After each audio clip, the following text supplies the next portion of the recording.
Good morning friends. ತುಂಬ ದಿನದ ಮೇಲೆ ಇವತ್ತು ರೈಡ್ ಮಾಡ್ತಿದ್ದೀನಿ. ಯಾಕಂತೇಳಿದರೆ ಊರಿಗೆ ಹೋಗಿದ್ದೆ, ದೀಪಾವಳಿಗೆ ಹೋಗಿ ಒಂದು ಹತ್ರ ಒಂದು 21 ಡೇಸ್ ಊರಲ್ಲಿದ್ದೆ.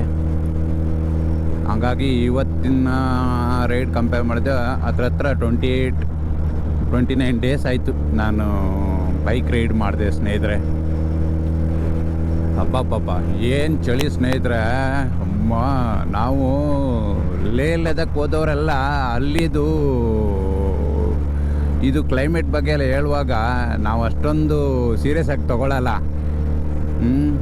ಅಲ್ಲಿ ಅವ್ರು ಹೇಳ್ತಾರೆ ಇದು ಕಾರ್ ಒಳಗಡೆ ಕೂತವ್ರು ಗ್ಲಾಸ್ ಇಳಿಸಿದ್ರೆ ಬಿಸಿಲು ಜೊತೆ ಹಂಗೆ ಅದು ಏನು ಚಿಲ್ಡ್ ಗಾಳಿ ಇರೋಕ್ಕಾಗಲ್ಲ ಸ್ನೇಹಿತ, ಅಷ್ಟು ಚಳಿದೆ. ಆದರೆ ನಮಗೆ ಇಲ್ಲಿ ಇದೇ ಚಳಿನೇ ನಮಗೆ ತಡ್ಕೊಳಿಕ್ಕೆ ಆಗಲ್ಲ ಸ್ನೇಹಿತರೆ, ಅಷ್ಟು ಚಳಿ ಇದೆ.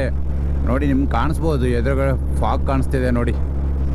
ಲೈಟೆಲ್ಲ ಸ್ವಲ್ಪ ಡಲ್ಲಾಗಿ ಕಾಣಿಸ್ತಿದೆ, ರೋಡ್ ಲೈಟೆಲ್ಲ. ತುಂಬ ಚಳಿ ಇದೆ ಸ್ನೇಹಿತರೆ. ನಾವು ಇಷ್ಟೊಂದು ಗೇರ್ಸ್ ಎಲ್ಲ ಹಾಕ್ಕೊಂಡು ಫುಲ್ಲು ಪ್ಯಾಕ್ ಆದರೂ ಕೂಡ ನಮಗೆ ಚಳಿ ತಡಕಾಯ್ತಿಲ್ಲ ಸ್ನೇಹಿತರೆ. ಕೈ ಕಾಳುಗಳೆಲ್ಲ ಹಂಗೆ ಈ ಕರೆಂಟ್ ಶಾಕ್ ಹೊಡೆದವ್ರು ಹೆಂಗಿರುತ್ತೆ ಹಂಗೆ ಇರ್ತದೆ ಕೈಯೆಲ್ಲ. ಒಂದು ಅರ್ಧ ಮುಕ್ಕಾಲು ಗಂಟೆ ಗಾಡಿ ಓಡಿಸಿದ್ರೆ ಅಷ್ಟು ಚಳಿ ಇದೆ ಸ್ನೇಹಿತರೆ, ಸೀರಿಯಸ್ ತುಂಬ ಚಳಿ ಇದೆ. ಈಗ ಲಾಂಗ್ ರೈಡ್ ಕಾರಲ್ಲಿ ಹೋಗೋಕ್ಕೆ ಮಜಾ ಇರುತ್ತೆ ಸ್ನೇಹಿತರೆ. ಒಂದು ಕಾಫಿ ಗೀಫಿ ಕುಡ್ಕೊಂಡು ಲಾಂಗ್ ರೈಡ್ ಮಾಡೋಕ್ಕೆ ಕಾರಲ್ಲೆಲ್ಲ ತುಂಬ ಮಜಾ ಇರುತ್ತೆ. ಬೈಕ್ ಗೀಕಲ್ಲೆಲ್ಲ ಅದು ನಾವು ಇಷ್ಟು ಗೇರ್ಸ್ ಹಾಕ್ಕೊಂಡು ಇಷ್ಟು ಪ್ಯಾಕಿಂಗ್ ಆದರೂ ಕೂಡ ಹಿಂಗೆ ಚಳಿ ಇದೆ. ನಾರ್ಮಲ್ ಬೈಕೆಲ್ಲ ಓಡಿಸ್ತಾರಲ್ಲ ಸ್ನೇಹಿತರೆ, ಡೈಲಿ ಆಫೀಸ್ಗೆ ಹೋಗೋರು, ಅವ್ರ ಗತಿ ಏನಾಗಿರ್ಬೋದು ಹೇಳಿ. ತುಂಬ ಕಷ್ಟ ಸ್ನೇಹಿತರೆ. ಆದರೆ ಒಂದು ನೆನೆಸ್ಕೊಂಡ್ರೆ ಈ ಬೇಸಿಗೆಗಾಲಗಿಂತ ಈ ಚಳಿಗಾಲನೇ ಬೆಟರ್ ಅನಿಸುತ್ತೆ ಸ್ನೇಹಿತರೆ.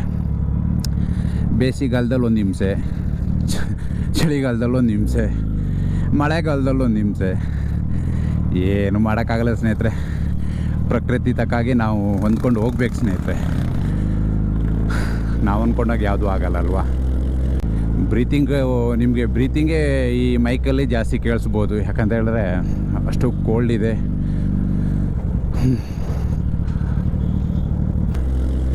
ಓಕೆ ಸ್ನೇಹಿತರೆ, ಮುಂದೆ ಸಿಗ್ತೀನಿ, ಬನ್ನಿ.